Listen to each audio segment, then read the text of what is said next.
Williams est en train de prendre du retard, Toyota pourrait revenir en Formule 1 très prochainement, et la situation de Max Verstappen qui pourrait aller chez Mercedes avec Antonelli qui pourrait aller chez Alpine.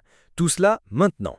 Avant de commencer, abonnez-vous à la chaîne pour recevoir des nouvelles quotidiennes de la Formule 1. Amis, commençons par parler de Williams, qui a débuté la saison de manière prometteuse, mais dont les dernières courses n'ont pas été aussi bonnes, en termes de performance pour les Britanniques, marquant d'ailleurs très peu de points. Et maintenant, avec la progression de Sauber, cela commence même à mettre un peu de pression sur Williams. Cependant, il y a certains points importants à mentionner à propos de Williams qui ne peuvent pas être ignorés.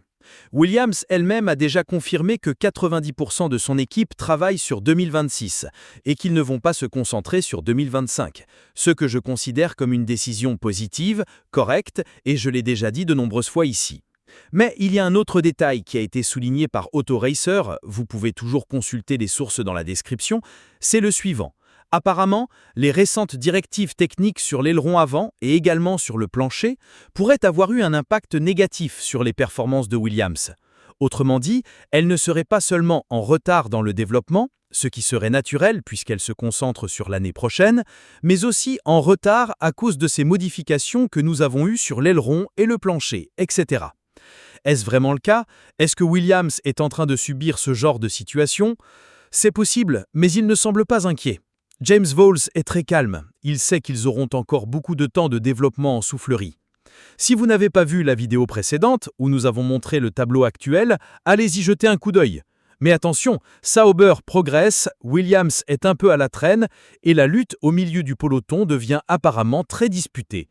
Voyons ce que chaque équipe parviendra à faire dans les prochaines courses. Il semble bien que Toyota veuille vraiment revenir pour de bon en Formule 1.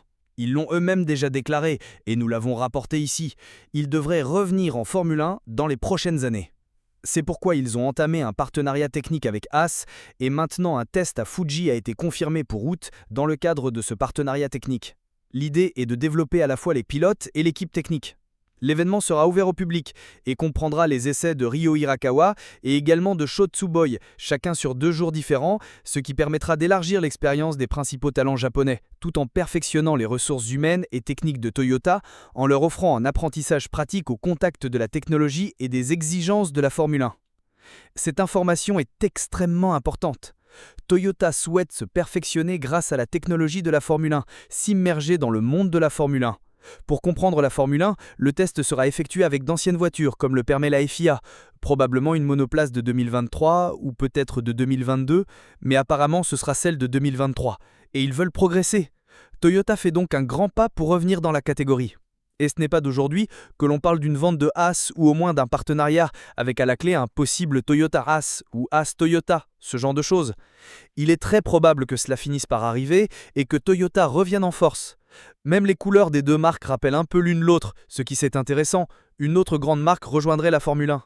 Et on sait bien que dans l'état actuel, Haas n'évoluera pas si elle n'a pas un soutien solide comme celui qu'elle reçoit maintenant de Toyota. Ils doivent améliorer leurs installations et bien d'autres aspects.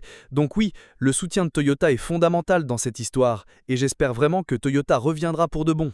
Restons attentifs à ce test prévu en août, qui marquera une étape importante dans cette montée en puissance. Bon, maintenant nous avons la principale information, et c'est une grosse nouvelle, d'accord? Notre source ici est la Gazzetta dello Sport. Je vais aussi prendre les articles de Planète F1 pour que vous puissiez les consulter, d'accord? Les lire, pas les regarder, hein? Et voilà ce qui se dit. Le PDG de Mercedes, Källenius, je crois que ça se prononce ainsi, aurait approuvé en interne le recrutement de Verstappen pour 2026. C'était justement ce qui manquait. Vous vous souvenez qu'on disait que Verstappen s'était déjà mis d'accord avec Toto Wolff, mais qu'il restait encore l'approbation de la haute direction de Mercedes? Eh bien, il semble que ce soit désormais fait. Mais il y a un détail dans cette histoire. Verstappen doit être en 4e position du championnat pilote avant la pause estivale, les fameuses vacances d'été qui approchent. On aura bientôt une longue période sans course, ce n'est pas la seule de la saison. Mercedes a besoin que Verstappen soit 4e pour ne pas avoir à débourser les 100 millions d'euros de clauses libératoires évoquées dans les médias.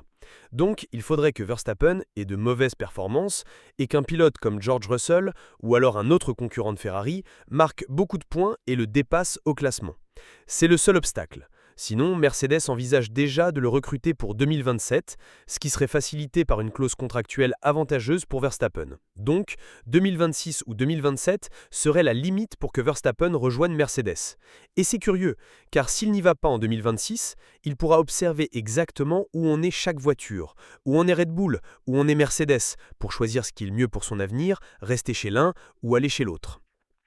Mais ce n'est pas tout. La grande nouveauté ici, selon toujours la Gazzetta dello Sport, c'est que Kimi Antonelli pourrait être sacrifié dans cette affaire.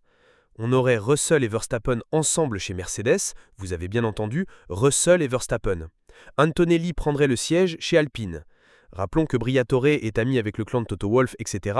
Et il y aura un moteur Mercedes chez Alpine l'année prochaine. Donc cette rumeur n'est pas totalement infondée. Antonelli pourrait acquérir de l'expérience dans une écurie de milieu de grille, pendant que Russell et Verstappen formeraient le duo Mercedes. Imaginez ce duo explosif, hein? Quel duo explosif nous aurions chez Mercedes? Et là, une autre question se pose. Qui ira chez Red Bull? Qui remplacera Max Verstappen? Beaucoup de bombes arrivent ces jours-ci, attendons de voir ce qui va se passer. Je veux connaître votre avis dans les commentaires. N'oubliez pas de vous abonner, d'activer la cloche pour ne rien rater ici.